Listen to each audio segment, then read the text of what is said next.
जय हिंद। देखिए, नाटो को समझते हैं, नाटो को समझने के साथ साथ आपको नाटो, सेटो, सेंटो, नाटो प्लस समझना पड़ेगा, तब समझ में आएगा कि ये नाटो वाले मिलकर यूक्रेन लड़ाई को क्यों नहीं चाहते कि खत्म हो। और रसिया को सबसे बड़ा लॉस जो हुआ है वो फिनलैंड को नाटो में शामिल होने से हुआ है। तो देखिए, नाटो एक नॉर्थ अटलांटिक ट्रीटी ऑर्गेनाइजेशन है, ये एक सैनिक संगठन है, इसको फ्रेंच भाषा में उल्टा बोलते हैं, ओटान कहते हैं। तो जब भी कभी नाटो देखिएगा तो ओटान आएगा। तो इसका पूरा हिस्ट्री देखते हैं सेकेंड वर्ल्ड वॉर से पहले से। देखिए, जब द्वितीय विश्व युद्ध चल रहा था, वार सेकेंड वर्ल्ड वॉर 1939 से 1945 के बीच में, तो इस दौरान पूरी यूरोप की अर्थव्यवस्था तबाह हो गई थी। यूरोप लगभग एकदम भुखमरी के कगार पे चला गया था, तो यूरोप तहस नहस हो गया था। इसी बीच जर्मनी जो था, अब लगभग जर्मनी की हार तय थी, क्योंकि जर्मनी सेकेंड वर्ल्ड वॉर में बहुत कूद रहा था, लेकिन जर्मनी की हार लगभग तय समझ रही थी। और ये जो हिटलर है, हिटलर के मरने के 4 महीना पहले ही फरवरी 1945 में ये डिसाइड हो गया कि अब जर्मनी हार जाएगा। तो जर्मनी पर किसका अधिकार होगा, इसकी बैठक हो रही थी यूक्रेन के शहर याल्टा में। यही यूक्रेन जहां मार हो रहा है, इस का इतिहास है, मार धार से भरा हुआ है। तो यहाँ याल्टा में बैठक हुई। इसमें देखिए, विंस्टन चर्चिल, रूजवेल्ट और स्टालिन आए थे लोग। Winston Churchill Britain, Roosevelt America से, स्टालिन जो आए थे रसिया से। तय ये हुआ कि जर्मनी जैसे ही हारेगा, जर्मनी के टुकड़े कर दिए जाएंगे। एक हिस्सा जर्मनी का ले जाएगा रसिया, एक हिस्सा ले जाएगा फ्रांस, एक हिस्सा ले जाएगा ब्रिटेन और एक हिस्सा ले जाएगा अमेरिका। यानी देखिए, जर्मनी के 4 टुकड़े कर दिए जाएंगे। ये अंग्रेजों का इतिहास है, जहां भी गए हैं वहां टुकड़ा टुकड़ा करके गए हैं। हम लोग को देखिए, इंडिया को बांग्लादेश, म्यांमार, भारत, पाकिस्तान, अफगानिस्तान धज्जी उड़ा के चल गया सब।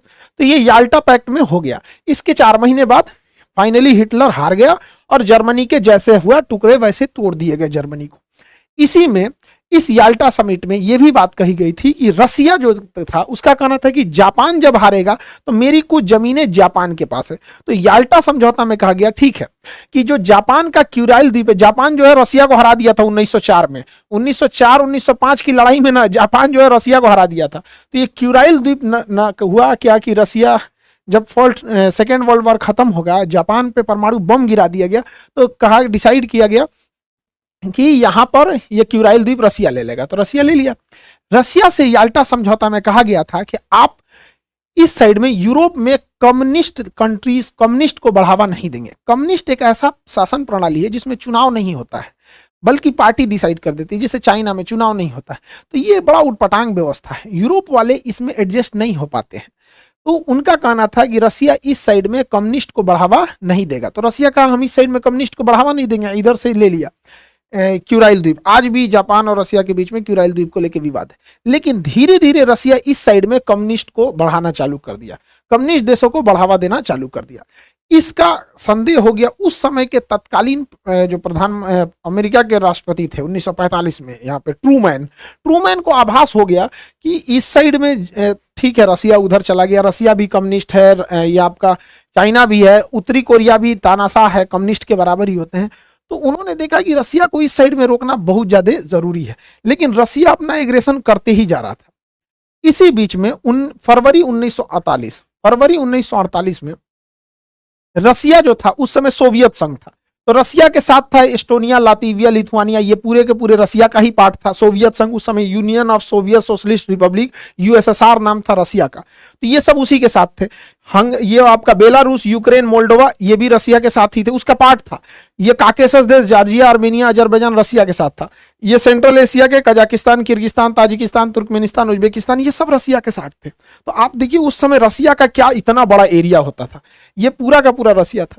इसके बावजूद रसिया ने यहां पर उस समय के जो चेकोस्लाविया देश है, फरवरी 1948 में चेकोस्लाविया पर अचानक सेना भेज के तख्ता पलट करा दिया और यहाँ के लोकतंत्र के सरकार को उखाड़ फेंका और यहाँ पर अपनी पिट्ठू सरकार, जैसे इसी के हिसाब से चलने वाली सरकार, कम्युनिस्ट सरकार को यहाँ बैठा दिया। आज चेकोस्लाविया 2 भाग में टूट चुका है, चेक गणराज्य और यहाँ पे स्लोवाकिया। उस समय इसने कब्जा किया। अब यूरोप वालों को डर हो गया कि भैया यहां तक तो खुद का खुद रसिया है, अब ये इसके भी आगे बढ़ेगा तो हम लोग कहां जाएंगे। और उसके अलावे जर्मनी का एक हिस्सा तो रसिया याल्टा समझौते के तहत ही ले चुका था। अब इसके बाद अमेरिका वालों का नींद खुला कि भैया इनको कैसे रोका जाए। तो रसिया क्या था कि अन्य सरकारों को भी लालच देता था कि तुम भी कब्जा कर लो, तुम भी कब्जा कर लो, लोकतंत्र की सरकार को उखाड़ फेंको। इसी बीच अमेरिका को खबर लगी कि रसिया का अगला टारगेट है तुर्की, तुर्की पे कैसे भी कम्युनिस्ट सरकार को लगाना। तो ट्रूमैन जो वहां के राष्ट्रपति थे उन्हें मार्शल प्लान लगाया। देखिए मार्शल लॉ अलग है, मार्शल प्लान अलग है। इन्होंने मार्शल प्लान लाया अप्रैल 1948 में। इसके तहत जो देशों पे रसिया अपना प्रभाव जमा रहा है कि तुम लोकतंत्र छोड़ के कम्युनिस्ट आ जाओ, वहां पर ये लोग क्या करते थे, मार्शल प्लान के तहत पैसे देते थे ताकि वो रसिया के फेवर में ना जाए। तो तुर्की और साइप्रस को कैसे भी ये पैसे उसे दे के अपने फेवर में लाए, वरना तुर्की भी हो चुका था कम्युनिस्ट देश। रसिया यूरोप की ओर बढ़ते जा रहा था। रीजन क्या, रसिया का एक क्षेत्रफल खुद का रसिया इतना बड़ा था, इसके अलावे रसिया के साथ सेंट्रल एशिया यूएसएसआर का हिस्सा था, काकेसस यूएसएसआर का हिस्सा था, ये बाल्टिक देश यूएसएसआर के हिस्सा थे सब, ये उस समय बेलारूस, यूक्रेन, ये सब उस समय रूस का ही पार्ट हुआ करता था, इतना बड़ा। इसके अलावे अब रसिया एंट्री करना चालू किया। तब इन्होंने क्या किया, 4 अप्रैल 1949 को नाटो सेना का गठन किया। जिस समय गठन हुआ उस समय 12 देश थे, वर्तमान में इसमें 31 देश हो चुके हैं। नॉर्थ अटलांटिक ट्रीटी ऑर्गेनाइजेशन, इस संगठन के टोटल 14 अनुच्छेद हैं, 14 आर्टिकल हैं। 14 आर्टिकल में कहा गया है कि इसके देश कैसे कैसे काम करेंगे। इसका 5वां आर्टिकल सबसे खतरनाक है कि इन वर्तमान में जो 31 देश हैं, अगर इस 31 देश में कोई बाहरी देश 31 आपस में मार करे तो कोई दिक्कत नहीं है, ये किसी को मारे तो कोई दिक्कत नहीं है, लेकिन अगर कोई दूसरा देश इनके ऊपर हमला करेगा तो ये 31 मिल के मारेंगे उसको। ये इसका कानून है। इसका मुख्य उद्देश्य क्या था कि रसिया को इस साइड में यूरोप की ओर से चढ़ने से बचाया जाए, वरना ये धीरे धीरे रसिया इधर आ गया था। तो अब आपको तो समझ में आ रहा होगा ना कि नाटो का निर्माण ही हुआ था रसिया के एग्रेशन को रोका जाए, वरना रसिया बहुत तेजी से एक्सपेंड कर रहा था और हर जगह कम्युनिस्ट फैलाते जा रहा था। तो नाटो का गठन 1949 में हो गया। ये एक सैन्य संगठन था। अब रसिया को चारों ओर से रोकना था। तो रसिया को सेंट्रल एशिया से रोकने के लिए, ईस्ट एशिया से रोकने के लिए सेटो बनाया गया, south east Asian treaty organisation, SEATO 1954 में बनाया गया। इसको हथियार सेटो में मुख्य रूप से किसे शामिल किया गया, तो थाईलैंड को और इधर से फिलीपीन को, और नीचे में ऑस्ट्रेलिया और न्यूजीलैंड, ताकि इधर से ये लोग अमेरिका के फेवर में रहे। और इन्हें हथियार कौन दे रहा था, अमेरिका, ब्रिटेन, फ्रांस। इधर से ये लोग सपोर्टिव हथियार दे रहे थे कि इधर से चाइना, कोरिया, इन सबको बिजी रखा जाए ताकि रसिया इस साइड में बिजी रहे। और इधर से नाटो डायरेक्ट रसिया को इंगेज कर रहा था। अब इन लोगों को लगा कि हम दो ओर से रसिया चाइना को घेरते जा रहे हैं। इधर से घेर रहा है नाटो, इधर से सेटो, नाटो सेटो ना, ये हो गया सेटो साउथ ईस्ट, ये हो गया सेटो और ये हो गया नाटो।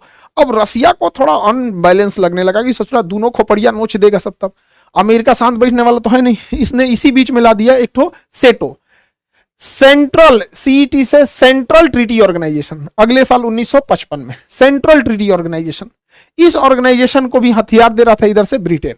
इसमें कौन कौन से, इसमें थे तुर्की, इराक, ईरान और पाकिस्तान। सोचिए ये सेंट्रल थे सब। ये हो गया सेटो। अब ये रसिया पे दबाव बनाते थे सब, यहां पे रसिया को आगे बढ़ने से रोकते थे सब, सेटो। इधर से कौन चढ़ता था, सेंटो, इधर से सेटो, ये हो गया सेंटो, ये सेटो, ये सेंटो, इधर से नाटो। चारों ओर से रसिया को घेर लिया सब, नाटो, सेंटो, सेटो, चारों ओर से रसिया को घेर लिया सब। रसिया को लगा कि भैया हम तो पिसा जाएंगे। अब भारत को कहे तो भारत किधर जाए भैया। अब भारत हो गया फेरा में पड़ गया, क्योंकि रसिया को इधर से तो घेर लिया है नाटो, यहां से घेर लिया है सेटो, सेंटो, ये हो गया SEATO, south east Asian treaty organisation. अब रसिया के लिए कंफर्टेबल में हो गया दिक्कत, रसिया ढूंढने लगा अपना कोई पार्टनर। इस बीच जो भी रसिया के फेवर में जाता था, अमेरिका उसके आंगा लगाता था। अब इस कंडीशन में इंडिया कंफ्यूज हो गया, इंडिया किधर से जाए, क्योंकि अगर नाटो ज्वाइन करता है इंडिया तो रसिया नाराज, सेंटो में भी रसिया नाराज, सेटो में भी रसिया नाराज। और रसिया हमारा बहुत जरूरी मित्र है वहां पे, क्योंकि पास में है यहाँ पे रसिया, कभी भी हम लोग के विकट परिस्थिति में रसिया ही काम आएगा यहाँ पे।